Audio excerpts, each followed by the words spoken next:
the audience, but if you're at home, maybe. That's been most amazing to me. If anybody watched Current TV during the election, you know, Current was running live the debates and then taking Twitter input. So they were actually showing that on the TV in a live event, so more than even just in a local room event.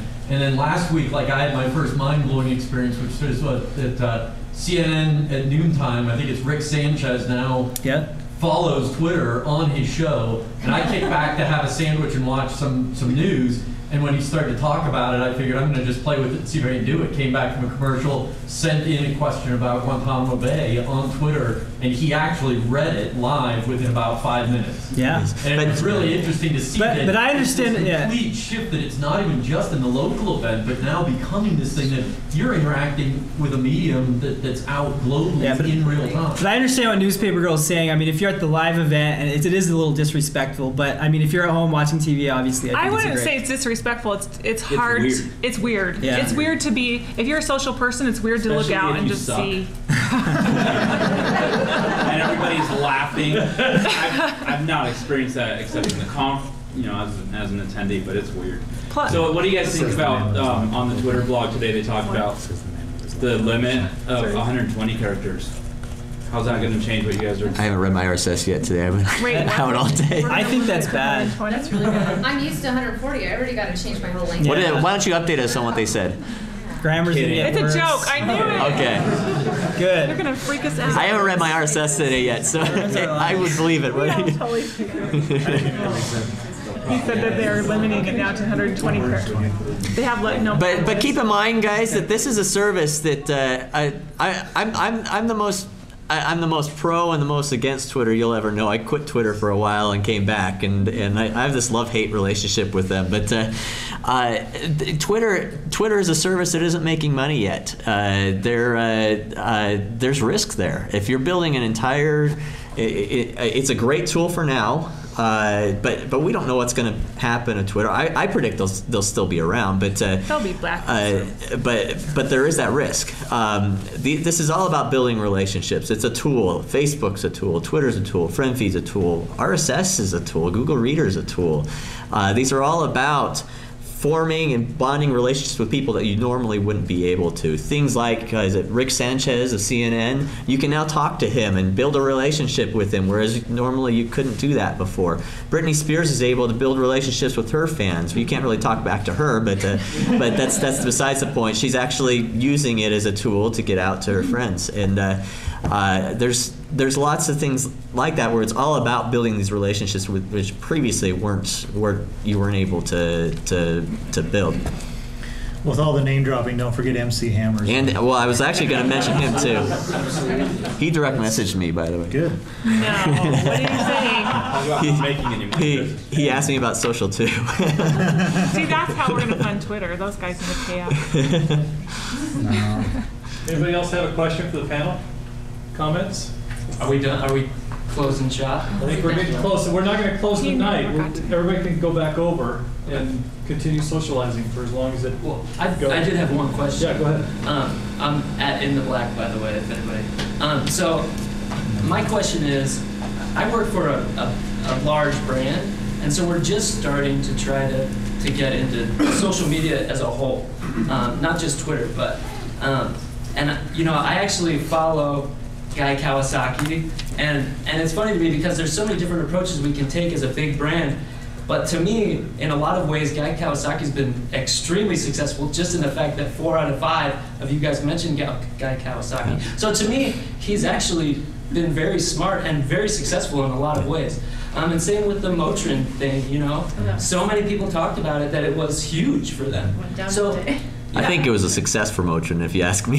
Yeah, no, I'm with you on that. I think the fact that we're sitting here today talking about it and that people were talking about it for so long.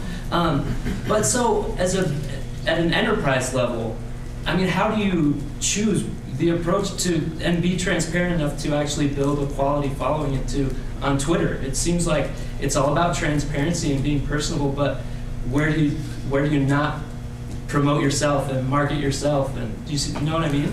I mean, Guy Kawasaki, I bashed on him a little bit. But I do follow him. I like him. I know you guys like him. And I've read a couple. I don't, but I don't know why I follow him. You don't have to follow him. I've read a couple of his blog posts. He said, if you don't like me, don't follow me. Unfollow me. But he said, I'm going to connect with people, and I'm going to get in front of people's face over and over again. And he, we've all mentioned him because we all see what he does. Yeah. I feel like Twitter is a great way to a reputation management tool. If you Google Mueller marketing, Twitter is second on the list in Google. I mean, that's not a big keyword phrase, but I'm protecting my name and my brand, and I feel like companies can do that. They can set up Twitter accounts and protect their name and reputation. And I don't know that it really matters exactly how they use it.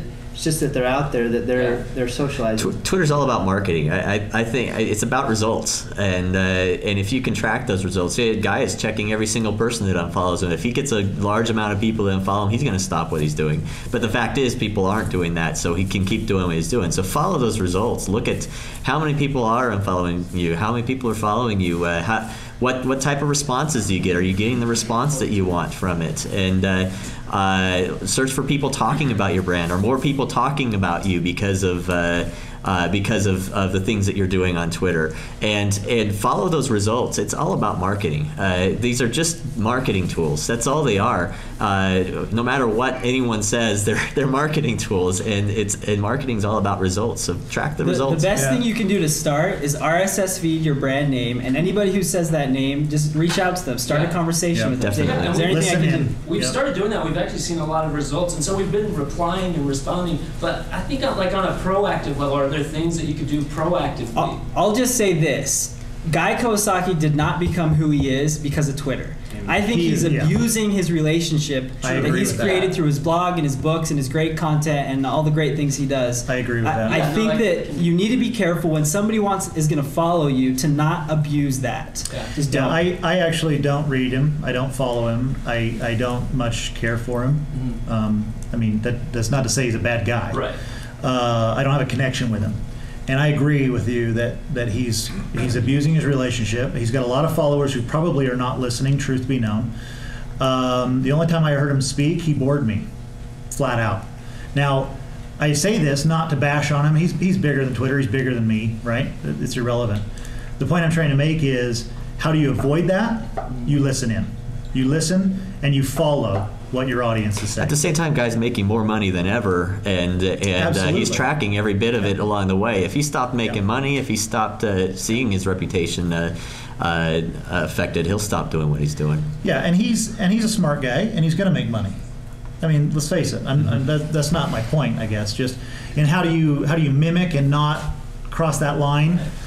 You listen. You listen and react to your audience. And also you give good information to your network. Give them useful information about that that they don't know. I think that's the most value. I'm always trying to give value. What I learn, I share that with my network all the time. And ask yourself again, what do you want it to do for your company? Yeah, what's your strategy, ultimately? I wanted to ask Janet, if you mentioned something about Twitter being good for SEO for your... Yeah, it's not as good as it used to be because the links are no follow now, but it does get indexed. Like if you pull up your company name, it'll, like one of the search results will be Twitter/newspaper girl, and you can, and I've also had my keywords show up to a tweet. Okay. So it does, and your blog post, it's like another way to amplify the distribution. Yeah, I was going to say your SEO may not be as good as it used to be, but your SEM is increased. If you want to come back over to Cowork, have some more pizza, there's a little bit left, and mingle a little bit, you're welcome to. If not, thank you very much for coming, and thank you especially to our panel.